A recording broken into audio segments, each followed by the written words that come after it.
Rich creamy custard আর golden caramel sauce দেখে নিশ্চয়ই জিভে জল আসছে।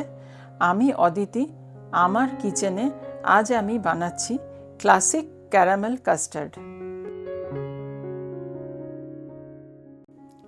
প্রথমে ক্যারামেল করার জন্য চিনি আর একটু জল মিশিয়ে নাড়তে হবে।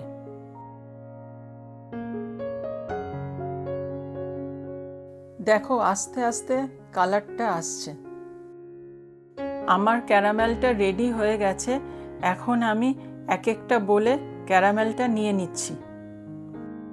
কাস্টার্ড বেসের জন্য দুধে চিনি মিশিয়ে হালকা গরম করে নিচ্ছি। এইবার একটা বাটিতে 3টে আস্ত ডিম আর একটা শুধু কুসুম নিয়ে ভ্যানিলা এসেন্স দিয়ে ভালো করে মেশাচ্ছি।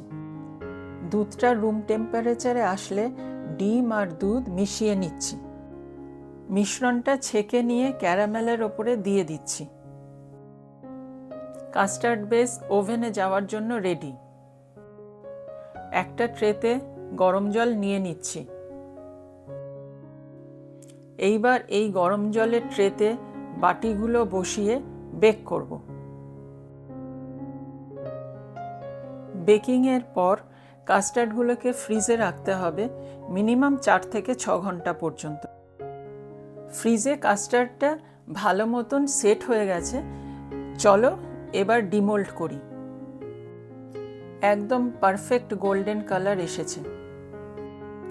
1 চামচ কাটতেই দেখা যাচ্ছে কতটা নরম, স্মুথ আর পারফেক্টলি সেট হয়েছে।